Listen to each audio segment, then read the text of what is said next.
Vamos a hablar un poco más sobre el caso que ha pues generado tantas especulaciones, el caso de El Mayo Zambada, tratando de hacer pues un análisis legal de los elementos que tenemos, y nos acompaña para ello nuestro compañero y colaborador José Elías Romero Apis, quien tiene una larguísima experiencia en la Procuración de Justicia. ¿Cómo estás, Pepe? Me da gusto saludarte. Muy bien, querido Pascal, me da muchísimo gusto también saludarte a ti y a tu auditorio. Como abogado penalista, ¿cómo ves este caso, Pepe? Bueno, lo primero que podríamos comentar, Pascal, es que es un caso importante y quizá la importancia fundamental resida en que se trata del caso más de captura, más importante que ha tenido los Estados Unidos respecto de un traficante mexicano. Uh-huh. Porque otros muy importantes en la que le han puesto el ojo, como fueron en su tiempo Rafael Caro Quintero o Joaquín Guzmán Loera, no fueron atrapados por las autoridades norteamericanas, sino por las mexicanas. Y por cierto, en tierra extranjera, a Rafael Caro se le atrapó en Costa Rica, a Joaquín Guzmán, recuerdo que en Guatemala, y traídos a México. Pero esta es la primera vez que las autoridades de Estados Unidos atrapan a un capo mexicano verdaderamente importante. Ahora, una captura heterodoxa, ¿no? Muy rara, y sobre todo rara por las diversas 4, 5, 6 versiones que hemos escuchado, que pues todas ellas, Pascal, no podemos decir que sean falsas porque la verdad no la conocemos, pero que no son creíbles. Es decir, que tienen primero tantas contradicciones entre ellas, y segundo, que no coinciden con lo que pudieran ser otros datos que nos proporcionan, que nos hacen dudar de cuál sea la realidad.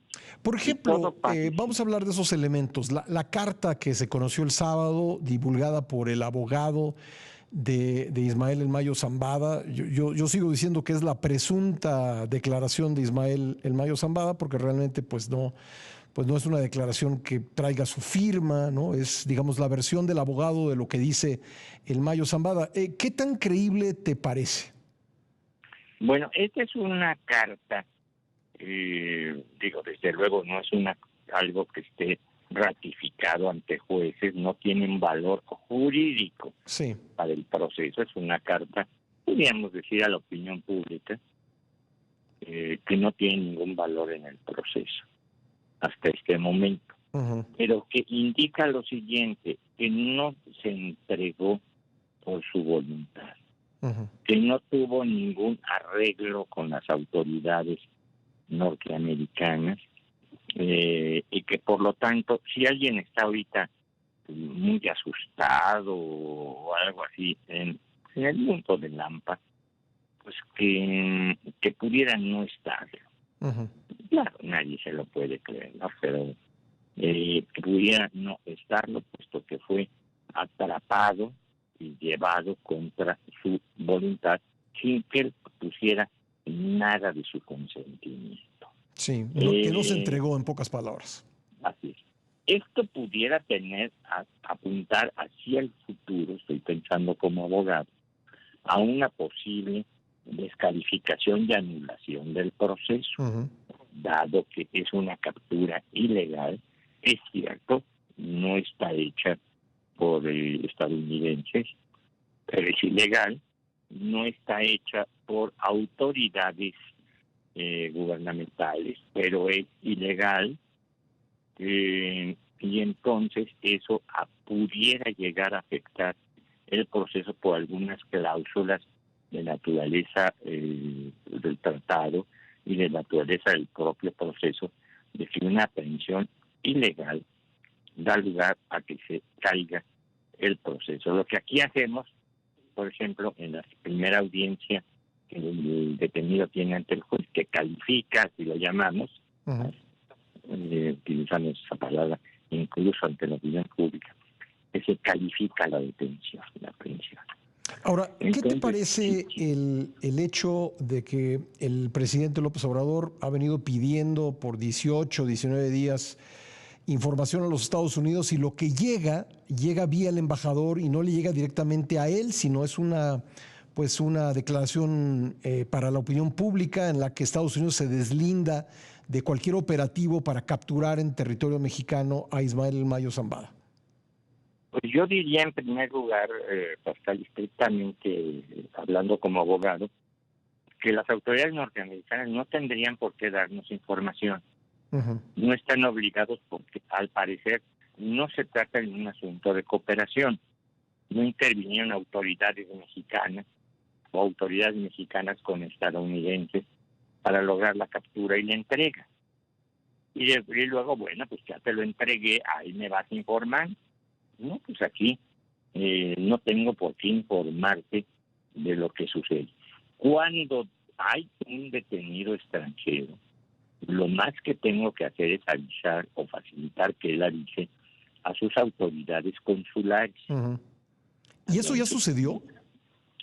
Al parecer no se dio, porque entonces pues ya las autoridades consulares le podían haber informado a nuestro gobierno de qué pasa, incluso de qué está detenido, porque tendría acceso al expediente y a ver la causa de la acusación y porque de la detención. Incluso el hecho de que no hayan avisado a las autoridades consulares mexicanas podría complicar el proceso en Estados Unidos, ¿no?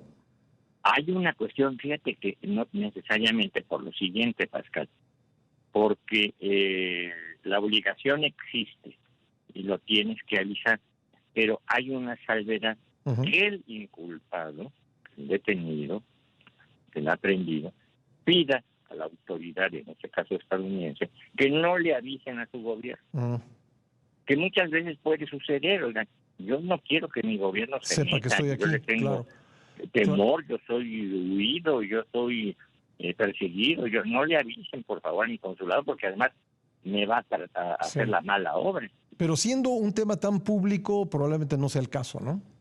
No es el caso, porque además no se tendría que ir a meter el cónsul, sino lo tiene que solicitar el detenido. Pues un caso lleno de rarezas, como muchas rarezas, Pascal.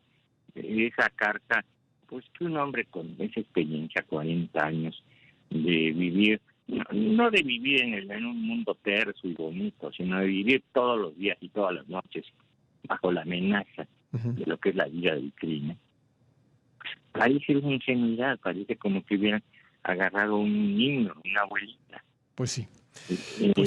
Que fue entregarse a una casa ajena de un gobernante invitado por alguien con quienes han tenido medio rencillas.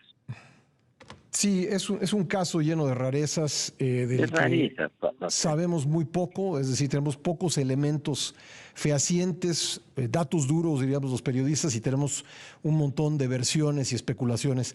Pues Pepe, si tú nos permites, seguiremos desbrozando legalmente este caso con tu ayuda.